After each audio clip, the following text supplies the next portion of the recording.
बहुत तेज आंधी आ रही है देखो।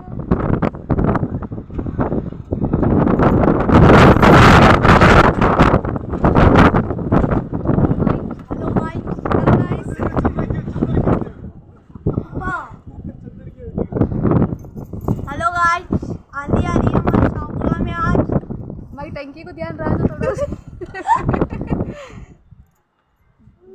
थोड़ा वाली आंधी है तो ये थोड़ी वोटिंग दिखाई भी दिखत है।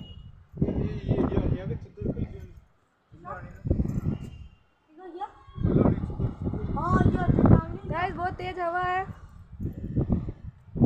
हमारे यहाँ के चद्दर भी उड़ गए हैं। 70 किलो की रफ्तार में 170 किलोमीटर की रफ्तार से आंधी आने की संभावना है। मुंह बड़ो भी लो तो भी गाइस आंधी तेज से तेज होती जा रही है।